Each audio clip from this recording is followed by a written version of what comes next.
বাংলাদেশের বুকে যখন দীপু দাসকে পুড়িয়ে মারা হয়, ভারতের সরকার কূটনৈতিকভাবে সেটার পর্যালোচনা না করে, তার বিরুদ্ধে কোনো ব্যবস্থা না নিয়ে, তারা তাদের রাজনৈতিক দলকে দিয়ে মিটিং করাবেন, মিছিল করাবেন, স্লোগান দেওয়াবেন, কিন্তু কূটনৈতিক কর্তব্য যেটা করা উচিত ছিল, বাংলাদেশের বিরুদ্ধে যে ব্যবস্থা গ্রহণ করার দরকার ছিল, সেই প্রয়োজনীয় পদক্ষেপ দেখাবেন না।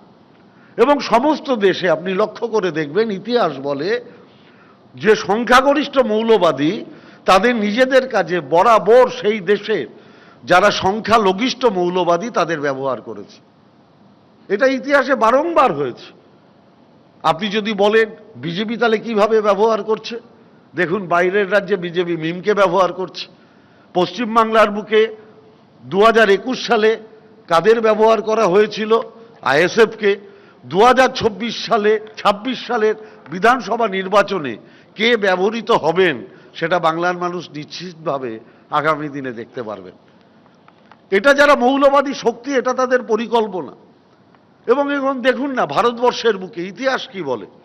ভারতবর্ষের বুকে এখানে আমাদের গ্রাহাম স্ট্রিটেলসকে পুড়িয়ে মারা হয়েছে, আফরাজুলকে পুড়িয়ে মারা হয়েছে, জুনেইদ আখলাকদের মারা হয়েছে। আর এই মৌলবাদীদের বিরুদ্ধে দুদেশেই যারা প্রতিবাদ করতে গেছে, যে সমস্ত যারা সেকুলার বলে দাবি করে, যে সমস্ত মানুষেরা, তারা বুদ্ধিজীবী হলেও তাদের হত্যা করা হয়েছে। ভারতবর্ষের বুকে সর্দার হাসমি, থিয়েটারের কর্মী, তাকে রাস্তায় হত্যা করেছে আরএসএস। গৌরী লঙ্কেশ, তাকে হত্যা করেছে আরএসএস। আবার বাংলাদেশের বুকেও দেখুন, হাসিনার আমলে অভিজিৎ রায়কে খুন করা হয়েছিল।